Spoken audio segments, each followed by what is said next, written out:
This is Umar Ahmed for IFL TV, proudly sponsored by Everlast. Ismail Salas is just leaving the gym. He's saying bye to Joe. Joined by Joyce here in Las Vegas at Ismail Salas' gym. What's happening, Joe? How's it going with Ismail out here? Yeah, it's going really well. Good to be reacquainted with Ismail Salas, and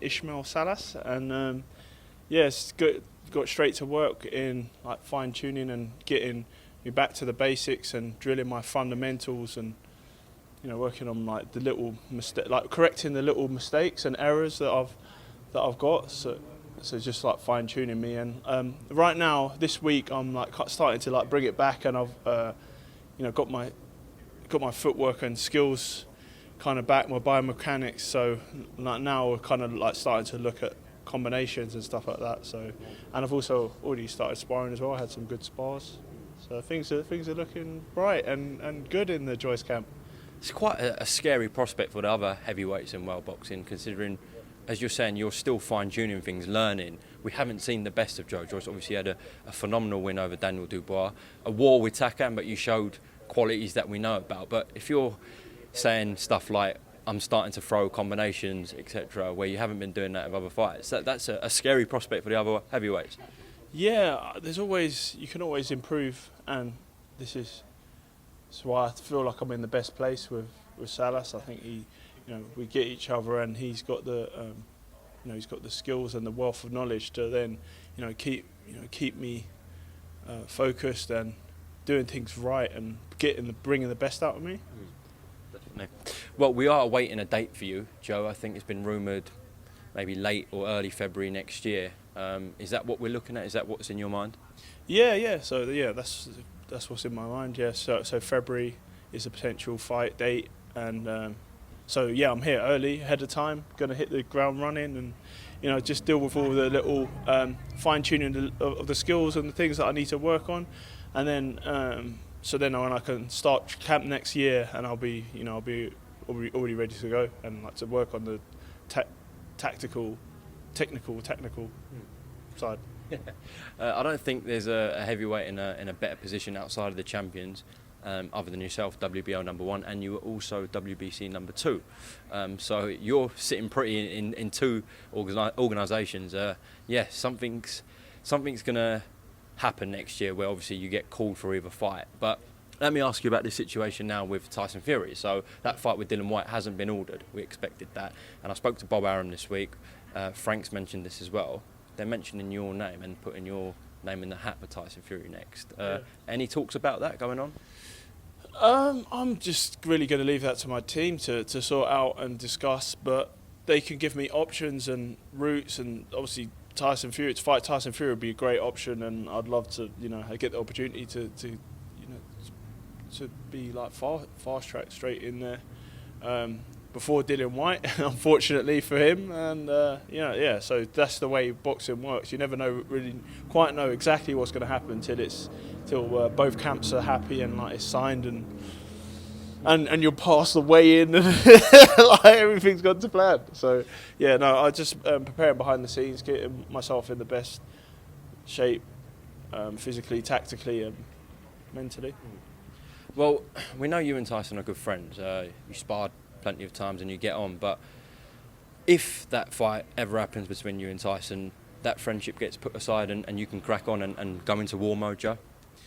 Yeah, I mean, you can still be friends after the end of the bell, but it's a sport, and it's a competitive sport where heavy punches are being exchanged. So you kind of like got to just focus on what you got to do, the job at hand. You want to beat your opponent, and not making it personal or anything, but is a contact sport, and I've got plenty of time and respect for Tyson Fury, and I think he's a great guy, and he's achieved a lot, and he's really I guess the people's champion. He's gone from strength to strength, and I think he's in the right place now, and there's some big fights out there, and I just can't wait that my name's being mentioned with Tyson Fury, and I could potentially fight him next. So it's just about getting ready. Would you say in world boxing right now, in heavyweight division, obviously, that you present the toughest challenge for Tyson Fury out of anyone? Could be, yeah, because that all action, relentless style. It's going to be one hell of a fight if it gets made, and yeah, I'm just looking forward to the chance of showing what I'm made of. Having said that, it probably is still an unlikely outcome next, especially for February. So what are we looking at, Joe? Because obviously you're sitting pretty in two organisations very high. Yeah. It's kind of awkward to pick an opponent because you don't want to box someone, you know, like at British level, but you also don't really want to risk that or jeopardise that position with the WBO and WBC. So what are we looking at? Yeah, so it's looking about finding the right opponent, because it has to, like you said, it has to be someone who's not like it's going to knock out in the first 10 seconds and is also going to be like a decent name and established boxer. This, this winnable, not like easy, but like a winnable fight to then set me up for them WBO or WBC titles. I mean, Luis Ortiz, I don't know what happened in that situation. We know he's got a fight now against Charles Martin. What happened there with Luis Ortiz?